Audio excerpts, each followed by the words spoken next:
그래서 성경은 그날이 6월절 이후 7일이 7번 지난 날에서 77절이라고 부르고, 그리고 또 6월절 이후 50번째 되는 날이기 때문에 우리 신약에서 말씀하고 있는 것처럼 오순절이라고도 부릅니다. 그것을 우리는 이 한 해 중에 특별히 첫 번째 수확을 하는 시기와 맞물렸기 때문에 또한 맥추절이라고도 부르면서 우리가 하나님께 감사의 예배를 드리게 되는 것입니다. 근데 여러분, 참 의미 있는 것은 이 77절이라고도 불리는 맥추절의 이 절기가 6월절과 연계해서 우리에게 말씀을 해주고 있다라는 사실입니다. 여러분, 6월절은 특별히 하나님께서 이스라엘 백성들을 애굽 땅 바로의 종되었던 곳에서 구원하여 내신, 그래서 하나님의 백성들의 구원을 기념하는 그런 날입니다. 내가 너희를 애굽 땅 종되었던 곳에서 건져내서 구원을 주었다. 그래서 너희들은 꼭 너희의 구원을 위해서 누가 구원을 허락해 주셨는지, 이 구원이 어디서 왔는지를 분명히 기억하기 위해서 해마다 꼭 6월절을 지키라고 이렇게 명령하신 겁니다. 그런데 그 6월절 이후에 50번째 되는 날 또 77절이라는 절기를, 오늘날의 이 맥추절기요, 지키라고 하신 하나님의 그 이유가 있습니다. 그것은 이 우리의 구원, 6월절로부터 시작된 우리의 구원이 이제 하나님이 우리를 구원해 주신 것에서만 끝나는 게 아니라, 그냥 하나님의 백성들을 저 애굽에서, 이집트에서 끌어내신 것에만 끝나는 게 아니라, 이제 끄집어내신 그들, 구원해 내신 우리들을요, 이 땅 가운데서 광야 같은 세상에서 하나님이 이제 77절의 그 절기를 통해서 먹이시고 입히시고 양육하신다라는 것을 분명히 보여주시기 위해 6월절과 연계해서 6월절 이후 50번째 되는 날을, 야, 내가 너희를 구원할 뿐만 아니라 내가 너희의 먹을 것, 너희들의 입을 것, 너희를 이렇게 내가 평생 너희들을 내가 인도해 줄게 라는 것을 기념하는 의미에서 하나님이 77절, 우리가 알고 있는 맥추절이라는 절기를 허락해 주셨다라는 것입니다. 오늘 우리가 본 본문이 여호수아서 5장 10절부터 12절의 본문은 그것을 명확하게 표현하고 있지는 않지만, 여러분, 이제 여호수아의 인도를 받은 이스라엘 백성들이 가나안 땅에 처음 이제 들어와서 첫 번째 6월절을 지키고 있었다라고 말씀해주고 있습니다. 그리고 그들은 아마도 곧이어서 역시 첫 번째 77절을 그곳에서, 맥추절을 지키고 있었음을 시사해주고 있어요. 암시해주고 있어요. 요단강을 건넌 다음에 이 백성들은 여리고성을 마주보고 길갈이라는 곳에 진을 쳤습니다. 거기다 이제 텐트를 쳤죠. 그리고 이제 그곳에서 다 6월절을 그들이 지켰습니다. 첫 번째 6월절을 지키고요. 그리고 이제 그 6월절 이튿날 그 땅의 소산, 가나안 땅 길갈에 있었던 그것의 열매들을 가지고 무교병과 볶은 곡식을 만들어 먹었습니다. 그리고 그 땅 소산을 먹은 다음날 이제 40년 동안 하나님이 그 백성들을 위해서 광야에서 아침마다 내려주셨던 이 만나가 그치게 되었습니다. 그래서 이제 이 6월절을 지킨 그 이튿날부터 이스라엘 백성들은 더 이상은 만나를 먹지 못했습니다. 그때부터는 이제 가나안 땅의 열매를 먹게 되었던 것입니다. 여러분, 6월절 이후 50일이 지나서 그들은 첫 번째 맥추절을 맞이했습니다. 그리고 이제는 가나안 땅의 열매를 가지고 하나님께 첫 번째 맥추절을 지켜야 되는 것입니다. 그 땅의 열매를 가지고 하나님을 경배하고 그 땅의 열매를 먹게 되는 것입니다. 광야에서 40년 동안은 하나님께서 맥추절을 지키라는 명령을 하셨지만 지킬 수가 없었습니다. 왜냐하면은 여러분, 광야에서는 농사 지을 수가 없으니까요. 광야에서는 혹시라도 모르겠어요, 오아시스 옆에 농사를 지을 수 있을지는 모르겠지만은 항상 이동을 해야 되잖아요. 이곳에 텐트를 쳤다가 하나님의 구름기둥 불기둥이 야 이젠 가자 하면은 다시 텐트를 걷고 이동을 해야 되는 거예요. 어떤 경우에는 여러분, 그들이 이렇게 텐트를 치고 걷고 이동하는 게 하루만 해도 그렇게 일어났던 것을 성경은 말씀해주고 있어요. 오늘 아침에 텐트를 치고 이제 여기서 좀 쉴까 했는데 하나님이 얼마 시간이 되지 않아서 다시금 그 텐트를 걷고 자, 나를 따르라. 여러분, 그런 상황, 그런 생활이 광야에서의 40년 생활이었다라는 겁니다. 그러니까 여러분, 하나님이 맥추절이라는 절기를 지키라고 말씀을 해 주셨어도 거기서는 광야 생활은 절기를 지킬 수 없던 거죠. 그래서 아마 하나님은 야, 너희가 가나안 땅에 들어가거든 내가 너희에게 기업으로 주는 그 땅에 들어가거든 너희가 유월절도 지키고 50일 지나서 77절 맥주절도 지켜라 라고 그렇게 말씀하셨다라고 저렇게 말씀하신 것이 분명한 것 같습니다. 그러니까 여러분 이제 이 땅에 들어갔다라는 것은, 가나안 땅에 들어갔다라는 것은요, 이제 이 백성들에게 하나님이 명령하신 77절이라는 절기를 지켜야 하는 의무가 생기게 된 것입니다. 이제 그 땅에서, 하나님이 주신 땅에서 열심히 수고하고 땀을 흘리고 노동해서 얻은 그 열매들을 가지고 하나님께 드리고 하나님께 헌신의 예배로 나아가야 하는 책임이 하나님의 백성들에게 있게 된 것이죠. 우리는 여기서 이 첫 번째 그날 이 요단강과 여리고성과 이 길갈 사이에서, 요단강 사이에 있는 길갈 평지에서 지켰던 이 그들의 첫 번째 유월절이 어떤 의미가 있었는지, 특별히 그 이스라엘 백성들에게 어떤 의미가 있었는지를 먼저 좀 살펴보기를 원합니다. 본문에서는 이 흐릿하게 암시하고 있는 이 첫 번째 맥주절이 과연 백성들에게 어떤 의미가 있었나? 저는 첫 번째로 그것이 바로 끊이지 않는 하나님의 은혜를 의미한다라고 여러분 말씀드리고 싶습니다. 그것은 여러분 끊이지 않는 하나님의 은혜입니다. 하나님은 이스라엘 백성들을 광야에서 40년 동안 만나로 먹이셨습니다. 매일 아침마다 그들이 텐트 바깥에 나가면은 아침마다 사면에서 하나님이 보내주신 만나를 발견할 수 있었고, 그것을 하루의 양식으로 그들이 취하여서 먹을 수 있었습니다. 이스라엘 백성들은 광야에서 자기들의 생존을 위한 아무런 노동도 사실은 하지 않았던 것입니다. 거기서 뭐 농사를 지을 수도 없었고, 아까 말씀드린 것처럼 계속해서 광야를 이동하는 삶이었기 때문에 뭐 생존을 위해서 이렇게 뭐 노동을 할 만한 그런 형편이 아니었던 것이죠.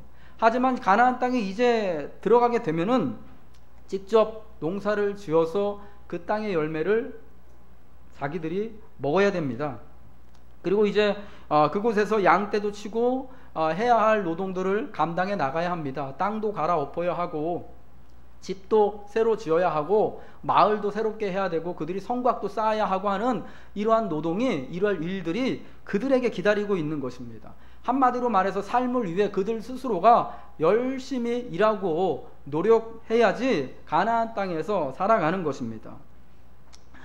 여리고 평지에서 유월절을 지키고 그 이튿날부터는 다시는 그들이 만나를 구하지 못했습니다. 그런데 여러분, 그 만나가 그친 다음에 그들이 여러분 굶었습니까? 먹게 된 것이 있었죠. 그게 뭐를 먹었다고 그러죠? 그 땅 가나안 땅의 열매들을 먹었다라고 말씀을 해주고 있습니다. 가나안 땅을 정복한 이후에는 그들이 직접 그 땅에서 농사를 짓고 그 열매를 이제 얻어서 먹어야 합니다. 그런데 여러분, 이 첫 번째 맥주절에서는 그들이 농사 짓고 땀 흘려 수고한 대가를 얻을 수가 없습니다. 왜냐하면 이제 요단강을 건넌 지 얼마 되지 않았고, 그 땅은 아직 자기들의 땅이 아닙니다. 자기들이 땅을 이제 받아서 농사를 지을 수가 없어요. 그렇게 하기 위해서는 지금 그 땅에, 가나안 땅에 머물고 있는 7 가나안 족속을 몰아내고 그 땅을요, 거기에 있는 여리고성을, 아이성을, 그리고 저 베들레헴을 자기들의 것으로 기업으로 만들어야 하는 거예요. 그 이후에 이제 땅을 개간하고 농사를 짓고 씨를 뿌리고 해서 그 열매를 누려야 되는 것입니다. 여러분, 이게 여러분 시간이 좀 걸리겠죠. 적어도 여러분 1년 이상 걸리는 그러한 아주 장기간에 걸친 그러한 일들이 아니겠습니까? 그래서 사실은 뭐 그때까지 좀 하나님께서 만나를 내려주시면 좋은데, 그런 모든 일들이 마무리될 때까지요. 근데 성경은 오늘 본문에 뭐라고 말씀해주고 있습니까? 유월절을 그들이 이제 이 길갈 평지에서 지키고 나서 그 다음 날부터 만나가 그쳤습니다. 이제 이들은 여러분 무엇을 먹고 살아야 합니까? 적어도 이제 땅을 정복한 이후에 땅을 개간해서 이제 열매를 받아서 이제 추수를 해서 그 열매를 받아 누리기 전까지 뭘 먹고 살아야 하냐는 거죠. 근데 여러분, 참 감사하게도 그 땅의 열매들, 그들이 노동하지 않았는데도 불구하고 맺혀져 있던 그 땅의 열매와 곡식들과 과일들이 있었던 겁니다. 그들은 여러분 그것을 먹었다. 그 해에 가나안 땅의 열매를 먹었다라고 이 12절 말씀이 이렇게 우리에게 말씀해주고 있지 않습니까? 그것은 뭐냐? 그 땅의 열매들을 그들이 농사 짓지도 않았는데 그 땅에서 저절로 난 것들을 그들이 직접 취해서 먹었다라는 것을 말씀하고 있는 것입니다. 여러분, 이게 무엇을 의미하겠습니까? 40년 동안 하나님께서 광야에서 만나를 통해 하나님의 백성들을 먹이시고 양육하셨던 것처럼 동일하게 이 가나안 땅에서도 하나님이 그들의 먹을 것을 허락해 주시고 먹이시고 인도하신다라는 그 분명한 메시지를 보여주신 것입니다. 비록 다음번 맥추절부터 다음번 77절부터는 자기들이 직접 땀을 흘려야 됩니다. 그리고 또 그래서 이 열매를 또 추수하는 노력을 해야 돼요. 그래서 그것을 가지고 77절이라는 절기를 지켜야 하지만 오늘 이 첫 번째 77절 맥추절에서는요, 하나님께서 수고하지도 않은 땅의 열매를 먹게 하시는 거예요. 그래서 이 가나안 땅에서도 하나님이 나와 함께 하시는구나, 우리와 함께 하시는구나, 내가 수고해서 먹는 게 아니구나, 내가 땀 흘려서 성공하는 게 아니구나 하는 것을 그들로 하여금 깨닫게 하시는 거예요. 고백하게 하시는 것입니다. 사랑하는 여러분, 우리의 노력으로, 우리의 땀 흘림으로 우리가 이 땅에서 살아가고 성공하지 않는다라는 것을 우리는 경험으로 이미 잘 알고 있습니다. 제가 어렸을 때요, 그런 얘기 되게 많이 들었습니다. 공부를 잘해야지 성공한다, 좋은 대학을 들어가야 된다, 그리고 좀 큰 다음에는 유학 갔다 와야지 그래도 좀 이게 좀 좋은 자리 차지하고 좀 이렇게 좀 괜찮게 산다, 이런 얘기 많이 들었습니다. 그래서 막 중학교 때부터 공부에 내몰리고 나중에 대학교 들어가서는 또 막 하기도 힘든 어학 공부 해가면서 막 유학 가려고 준비하는 친구들이 주변에 너무 많이 있었습니다. 그래서 반년씩 어학연수 갔다 오고 1년씩 어학연수 갔다 오고, 어떤 친구들은 진짜 해외 나가가지고 MBA라고 그러죠. 그거 공부해가지고 오고, 그래서 저기 학원에서, 저기 강남 학원에서 지금 영어 강사하고 있는 친구들 있어요. 그렇게 했단 말이에요. 근데 여러분, 그래가지고 정말 공부를 잘해가지고 이렇게 노력해가지고 성공했는가? 그게 아니더라는 거죠. 우리는 그걸 너무 잘 알고 있어요. 내가 그래도 수고한 만큼 땀 흘려, 내가 시간을 들이고 내가 땀을 흘린 만큼, 내가 노력한 만큼 내가 얻을 거야. 적어도 그 정도는 받겠지 하고 생각합니다. 근데 여러분, 우리나라 사람들, 세상에서 여러분 제일 정말 열심히 일하는 사람들 아닙니까? 하루에도 진짜 7시간 8시간이 뭡니까? 10몇 시간씩 아침 일찍 출근하셔가지고 직장 다니시는 분들 진짜 9시 10시 돼서 집에들 들어오시잖아요. 그런 거 보면 참, 저는 참 마음이 참 많이 우리 성도님들 보면 안쓰럽기도 하고 아프기도 하고 참 죄송스럽기도 하더라고요. 사업하시는 분들 여러분 역시 마찬가지 아닙니까? 아침 일찍 문 열어서 진짜 저녁 10시까지 가게 문을 열고 경영을 하고 그렇게 살아요. 우린 그렇게 살면 다 행복하게 살 줄 알았는데, 다 성공할 줄 알았는데, 그래도 그러면은 내 집도 좀 마련하고 다른 사람들이 볼 때 참 어렵지 않게 자식들도 다 잘 공부시키고 해줄 수 있는 거 다 해주고 살 줄 알았는데, 우리가 그러고 살았잖아요. 근데 현실은 안 그렇더라는 거죠. 여러분, 그래서 우리는 이 모든 것들을 사실은 다 이미 다 경험해서 알고 있어요. 성공이라는 게, 행복이라는 게 내가 땀 흘려서 얻어먹을 수 있는 열매라는 게 아니구나 라는 걸 말입니다. 그래서 여러분, 우리가 어떻게 고백해야 되는가? 물론 우리는 땀 흘려서 열심히 수고해야 됩니다. 노력해야 됩니다. 내 인생에 대해서 우리가 헌신해야 됩니다. 힘을 쏟아야 됩니다. 그런데 그 열매를 누리게 하시는 분, 우리에게 정말 우리가 어느 정도 정말 성취를 가져다 주시는 분, 여러분, 그분이 하나님이다라는 사실, 우리가 이걸 꼭 고백하고 하나님 앞에 또 간구해야 할 줄로 믿습니다. 사랑하는 여러분, 그러므로 우리가 이 첫 번째 맥추절을 보면서 우리는 이렇게 고백해야 될 것 같아요. 하나님이 우리 삶을 지키신다라는 것입니다. 우리 같이 한번 인사했으면 좋겠습니다. 하나님께서 허락하십니다. 네, 우리 옆에 계신 분을 보면서 하나님이 허락하십니다. 아멘. 여러분, 이 사실 여러분 꼭 기억하시길 바랍니다. 우리의 모든 일들 가운데 하나님께서 일하시고 있는 것입니다. 하나님이 우리를 대신해서 밥상을 차려주시고, 우리는 여러분 밥 숟가락을 거기다 얹고 맛있게 먹기만 하면 되는 것입니다. 이 두 번째로요, 이 첫 번째 맥주절은 이 백성들에게 헌신과 드림을 의미하는 것이었습니다. 자기들이 수고하지 않았던 땅의 열매를 먹으면서 이 백성들은요, 하나님의 인도하심을 인정할 수밖에 없었습니다. 그리고 감사할 수밖에 없었습니다. 그 땅의 열매를 가지고 77절, 맥주절의 절기의 예물을 드리고 나아갈 때 얼마나 그들이 감격스러웠겠습니까? 얼마나 기쁜 마음으로 그 예물들을 하나님 앞에 특별히 여러분 절기의 예물로 드릴 수가 있었겠습니까? 여러분, 사람은 참 사실은 너무 약하잖아요.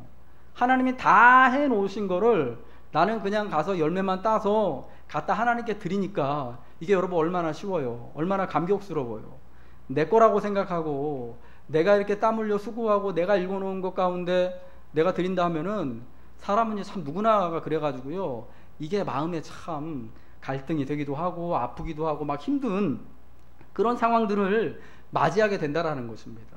근데 여러분, 이때 이 첫 번째 맥주절 이 절기는요, 하나님이 이 백성들이 수고하지 않았는데도 불구하고 모든 것들을 다 이미 그 땅의 열매들을 통하여서 그 해 동안 먹이셨어요. 다 이미 준비해 놓으셨습니다. 그러므로 그 절기를 또 하나님께 헌신하며 드리며 나아가는데 아주 마음이 편안했던 것입니다. 사랑하는 여러분, 제가 그래서 오늘 이 첫 번째 맥주절을 보면서 여러분에게 팁을 하나 드리길 원합니다. 여러분, 우리가 하나님 앞에 특별히 절기를 지키면서 또 우리가 매 순간 하나님께 헌신과 하나님 앞에 정말 드림을, 하나님을 정말 높여드리기를, 우리의 물질을 통해서, 시간을 통해서, 우리 정성을 통해서 하나님께 우리가 올려드리기를 원하잖아요.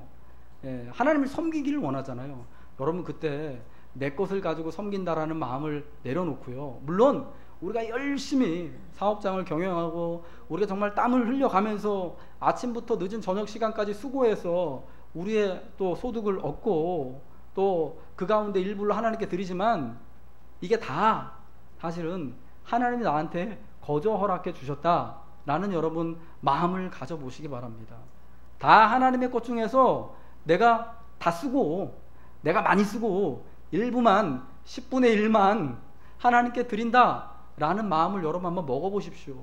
그럼 여러분, 하나님께 드리는 헌신과 드림이 전혀 아깝지 않을 것입니다. 참 그래도 또 우리가 기쁜 마음으로 하나님께 드릴 수 있을 것이다 라고 그렇게 저는 이 생각이 됩니다. 2006년이었습니다. 제가 목사 안수 받고 이제 2년째 되던 차였습니다. 아주 젊은, 지금보다도 더 젊은 그런 30대 초반의 목사였던 시절이었습니다. 제가 그때 저희 이제 그 교단 신학교인 총신대학교 일반대학원에서요, THM 과정을 공부하고 있었습니다. 근데 사실은 결혼하자마자 학교 졸업하면은 MDB 과정 졸업하면 바로 유학을 나가려고 했는데 치아를 교정하는 바람에 2년 동안은 꼼짝마라 그러시더라고요. 목사님 꼭 일을 좀 교정을 해야 될 것 같다 그래서 이 교정하는 바람에 유학 가는 거를 이제 잠깐 미루고 그러면은 그 시간 동안에 놀면 안 되잖아요. 물론 이제 교회 사역을 열심히 했지만은, 그래서 사당동에 있는 우리 이제 학교, 교단신학교에 이제 그 일반대학원 과정, THM 과정에 등록을 하고 공부를 하고 있었습니다. 그래서 1년이 지나고 이제 세 번째 학기째였는데, 저를 가르치시던 이제 저희 이제 담당 교수님께서 한 번은 그러시더라고요. 연구조교 한번 해볼 생각이 없냐고. 그러니까 교수님 이제 조교가 되라는 거예요. 근데 조교가 되면은 학교도 자주 왔다 갔다 해야 되고 뭐 이런저런 시간들을 그 교수님 이제 수업 준비하는 거, 뭐 책 내는 거 이런 거에서 도와드려야 되세요. 근데 제가 그때 교구 사역하고 있는 교구 목사라서 교회에서 풀타임으로 사역을 하고 있는데 월요일만 한 날 시간 빼가지고 학교 가서 공부하고 있는 거거든요. 근데 그게 도저히 할 수 없어가지고 저는 시간이 안 돼가지고 안 될 것 같습니다. 다른 분 한번 찾아보시자고 그렇게 뺐어요. 몇 주를 그렇게 했는데 또 한 몇 주를 지나고 나서 교수님이 다시 부르시더라고요. 그냥 하라고, 그냥 해. 그래서 그러면 교수님, 제가 월요일밖에 나오지 못하는데 평일날은 시간이 안 되는데 괜찮겠습니까? 하니까 괜찮다 그러시더라고요. 그래서 그럼 교수님 알겠습니다 하고 이제 연구 조교가 될 거를 이제 수락을 했어요. 그리고 다음 주에 학교에 딱 갔지요. 교수님 방을 찾아갔습니다. 교수님 뭐 하고 있을까요? 그러니까 도서관에서 그냥 공부하고 있어 그러시더라고요. 수업 들으면서. 그래서 그냥 공부하고 있었어요. 그런데 한 학기가 다 되도록 뭐 일 시키시는 게 없는 거예요. 근데 조교인데. 그래서 무슨 조교가 이런 게 있나 하고 이제 그러고 이제 한 학기를 이제 연구 조교를 했습니다. 그러고 나서 한 학기가 지났는데 조교 장학금을 학교에서 주더라고요. 나는 아무것도 한 일이 없는데 조교 장학금을 그때 등록금의 한 절반 가격 정도로 이제 장학금으로 주더라고요. 이거 받아도 되나 싶은 마음이 처음에 들었어요. 뭐 조교라고 이름만 걸어놓고 사실은 받은 거니까 너무 미안하잖아요. 그래도 뭐 주는 거는 우리가 마다하지 않으니까 기쁨으로 받았습니다. 그리고 또 가서 자랑했죠. 집에 와서 야 내가 장학금 받았어. 뭐 공부 잘해가지고 받은 건 아니지만은 야 그래도 너무 기쁘다. 그리고 이제 아내하고 되게 기뻐했었던 기억이 나요. 근데 그때 저희 사역하던 교회에 전도사님이 중등부 담당하던 이제 전도사님이 우리 신학대학원 이제 MDB 과정을 공부하고 있었는데 등록금이 이제 모자란다 그러더라고요. 그러니까 자기 이제 결혼도 해야 되고 이제 결혼 준비해가면서 이제 또 학교 등록도 해야 되는데 전도사님들 사정들이 다 그렇거든요. 등록금이 모자란다고 이제 같이 이제 어떻게 얘기를 하다가 얘기를 하게 됐어요. 그 어떻게 잘 준비가 됐으면 좋겠다 하고 하면서 집에 왔죠. 근데 마음이 내 거를 좀 주고 싶은 거예요. 이제 내가 아무런 공로 없이 받은 영구 조교 장학금 있잖아요. 그래서 아내한테 야 이거 전도사님이 이렇게 좀 힘든데 나도 그냥 받았는데 그냥 좀 이 중에 좀 한 절반 정도 줬으면 좋겠다. 예, 저도 믿음이 약해가지고 다는 못 주고 아내가 너무 좋다 그러더라고요. 그래서 그 제가 받았던 조교 장학금 중에서 아무 공로 없이 받았던 것 중에 일부를 절반을 떼서 전도사님 등록금 하라고 줬습니다. 너무 기뻐하더라고요. 저는 그때 그게 너무 그냥 쉽더라고요. 너무 기쁘더라고요. 왜냐하면은 내가 공부를 열심히 해가지고 장학금 받은 것도 아니고 내가 무슨 연구조교라고 타이틀은 받았지만은 교수님 조교 사역을 똑바로 해가지고 받은 것도 아니고 그냥 저는 그냥 학교 가가지고 그냥 이름만 걸쳐놓고 있었거든요. 근데도 그냥 받은 거기 때문에 이건 그냥 나는 아무 공로 없이 내가 아무런 수고 없이 받은 거기 때문에 그냥 기쁨으로 흘려보낼 수가 있더라고요. 그래서 그거를 흘려보내서 전사님을 주고 학교를 등록하고 이렇게 같이 또 사역을 기쁜 마음으로 했었는데 여러분 우리가 헌신할 수 있을 때 그러니까 언제 헌신할 수 있냐, 언제 주님께 이렇게 기쁜 마음으로 드릴 수 있냐, 예, 이게 내게 아니라는 것을 우리가 깨닫게 될 때입니다. 예, 물론 여러분 그게 우리의 삶에 여러분 쉽지가 않습니다. 왜냐하면 우리는 지금 우리 삶을 살아가는데 얼마나 수고하고 우리가 열심히 일하고 있습니까? 예, 정말 오늘도 참 여러분 수고한 가운데 정말 피 같은 생명 같은 이 물질을 중에서 11조 예물로 맥주 감사 예물로 하나님께 우리가 봉헌했잖아요. 예. 근데 여러분 이것을 드릴 때 정말 이게 의미 있게 드려지고 이게 정말 능력 있는 예물로 하나님께 가려면은 이건 그냥 다 주님 거다라는 고백이 있어야 되는 거예요. 예. 그 중에 하나님이 대부분은 10분의 9는 나 먹으라고 주셨고 나머지는 하나님께 드리라고 줬으니까 나는 기쁨으로 드린다 라는 마음을 가지고 우리 한번 하나님께 헌신해 봤으면 좋겠습니다. 드려 봤으면 좋겠습니다. 여러분 그때 우리가 진정한 이 감사의 기쁨, 드림의 기쁨을 우리가 함께 나눌 수 있게 된다라고 생각합니다. 맥주절을 맞이하여서요, 오늘날 우리들은요, 그래서 이렇게 하나님 앞에 드리면서 감사할 줄 아는 그런 성도가 되어야 할 줄로 믿습니다. 먼저 여러분 감사의 태도를 가지시기 바랍니다. 예수 그리스도로 말미암아 아무런 자격 없는 우리들에게 하나님이 구원을 선물로 허락해 주셨습니다. 그뿐만 아니라 우리를 구원해 주셨을 뿐만 아니라 우리의 삶을 하나님이 이젠 다 책임져 주고 계신 겁니다. 우리를 먹이시는 겁니다. 인도하시는 겁니다. 양육하시는 겁니다. 내 필요를 하나님이 넉넉하게 지금도 채워 주시는 것입니다. 그렇기 때문에 우리는 늘 주님 앞에 감사하는 그런 태도를 가져야 한다는 것입니다. 여러분 돌이켜보면 모든 것이 감사한 일인 줄 알고 여러분 모든 것에 감사하시기 바랍니다. 그 다음 두 번째로요, 여러분 특별히 오늘 이 맥주 감사주의를 지키면서 성령 충만할 것을 주님께 간구하시기 바랍니다. 우리 기독교인들에게 이 77절이라고 불리는 맥주절은 특별히 여러분 굉장히 의미가 있는 절기입니다. 왜냐하면 여러분 77절이 오순절이라고도 이제 불린다고 말씀드렸잖아요. 여러분 오순절은 우리에게 매우 특별한 시기입니다. 사도행전 2장 1절부터 4절 말씀 보면은 부활하시고 승천하신 예수님께서 제자들에게 성령을 약속하시잖아요. 그리고 이 약속한 성령이 마가의 다락방에서 120명의 그 첫 교회 성도들이 모여서 기도할 때 참 저는 이 부분을 놓고도 되게 은혜가 되더라고요. 그때 모였던 사람이 120명이었는데 우리 노건교회 주일 예배 1부 2부 예배 드리는 성도들 제가 늘 이렇게 보면은요 130명대예요. 비슷해요. 그때 120명이 성령 충만함을 오순절에 경험했거든요. 우리도요. 그때 그 마가다락방 식구들하고 우리가 사이즈가 비슷하거든요. 매우 비슷해요.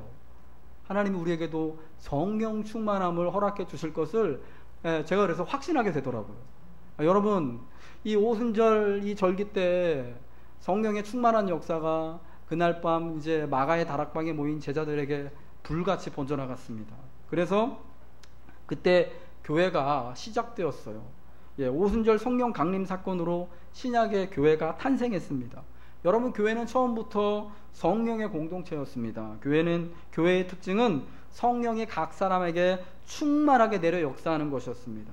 그럼 우리는 이 맥주절기에 맞춰서 무엇보다도 먼저 우리 각 사람에게 하나님께서 성령 충만함을 주시기를, 우리 교회에 성령 충만함을 주시기를 우리는 간구해야 되는 것입니다. 성경을 믿는 자들에게는 누구에게나 다 한 사람도 예외 없이 성령께서 함께 하신다고 증언해 주고 계십니다. 우리 한번 성경 말씀을 찾아볼까요? 고린도전서 먼저 12장 3절입니다. 읽겠습니다. 시작. 그러므로 내가 너희에게 알리노니 하나님의 영으로 말하는 자는 누구든지 예수를 저주할 자라 하지 아니하고 또 성령으로 아니하고는 누구든지 예수를 주시라 할 수 없느니라. 자, 요한복음 4장 15절 말씀도 보겠습니다. 읽겠습니다. 누구든지 예수를 하나님의 아들이라 시인하면 하나님이 그의 안에 거하시고 그도 하나님 안에 거하느니라. 예수를 주로 고백하는 사람은 다 성령이 그 안에 있다라는 겁니다. 우리 아까 여러분 신앙 고백하지 않았습니까?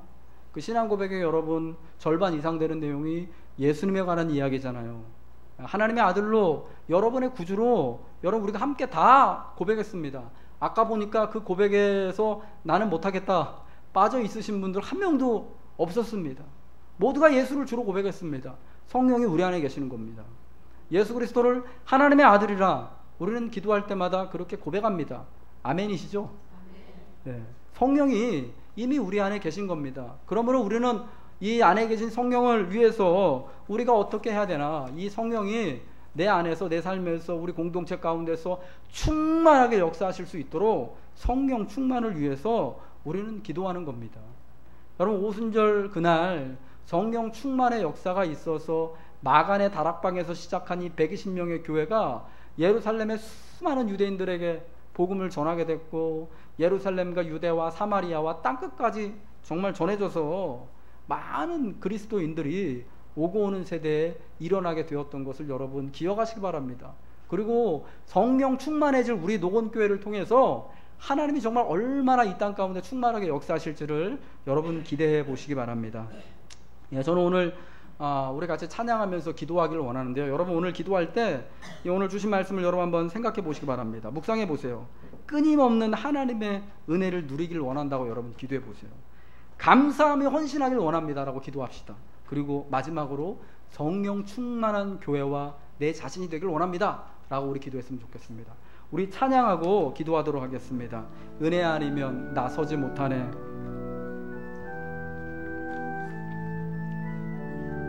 어둠 속에 헤매던 내 영혼, 어둠 속 헤매이던 내 영혼, 갈 길 몰라 방황할 때에 주의 십자가 영광의 그 빛이 나를 향해 비추어 주셨네.